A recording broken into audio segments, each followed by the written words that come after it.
নববর্ষ করি না, আমি উৎসব করতে আসছি। খুব ভালো লাগছে বাবা, খুব খুশি। বাংলা আজকে বিশ্বে দাঁড়াবে বাংলাদেশ। গত 20 বছর বাঙালি উৎসব বানিয়ে একটা ফ্যাসিস্ট রাষ্ট্র কায়েম করেছে, এটা ভুল। এবং এটা প্রমাণ করার জন্য আজকে বাংলাদেশের সাধু মণ্ডলী, বিশাল সাধু মণ্ডলী তারা এখানে হাজির হয়েছে সরকারকে এই বার্তা দিতে যে আমরা তাদের সঙ্গে আছি। নববর্ষ করি না, আমি উৎসব করতে আসছি। নববর্ষ করছে বাঙালিরা, আমরা নববর্ষ করি না, আমরা করি সংক্রান্তি এবং নববর্ষ একই সঙ্গে। বাংলার উৎসব সংক্রান্তি থেকে শুরু হয়, এটা গতকাল শুরু হয়েছে, ফলে এটা ভুল করবেন না আপনারা। বাংলার উৎসব সারা বাংলাদেশের এই সমস্ত নিগোষ্ঠী সাধু মণ্ডলী, আজকে সাধু মণ্ডলী দেখেছেন, এদেরকে আনতে পারবেন, এই সরকার এটা সম্ভব করেছে।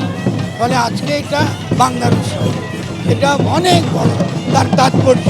কারণ বাংলা আজকে বিশ্বে দাঁড়াবে বাংলাদেশ, ফ্যাসিস্ট শক্তির পরাজয়, এটা হলো নাম পরিবর্তনের মাধ্যমে। এই যে বর্ষবরণ, পহেলা বৈশাখ এবং বাংলা নতুন বছরের প্রথম দিন, এই প্রথম দিনে যে শোভাযাত্রাটি বের হয়েছে, আনন্দ শোভাযাত্রা, সেই শোভাযাত্রা কিন্তু বাউলদের একটা বিশাল র্যালি নিয়ে তারা যাচ্ছেন। আপনারা এই যে র্যালি নিয়ে যাচ্ছেন, কেমন লাগছে? খুব ভালো লাগছে। খুব ভালো লাগছে শোনা। হ্যাঁ, খুব ভালো লাগছে বাবা, খুব খুশি। আনন্দ কেমন হচ্ছে? আনন্দ সুন্দর, হেভি আনন্দ হচ্ছে, সুন্দর। খুব সুন্দর, খুব সুন্দর।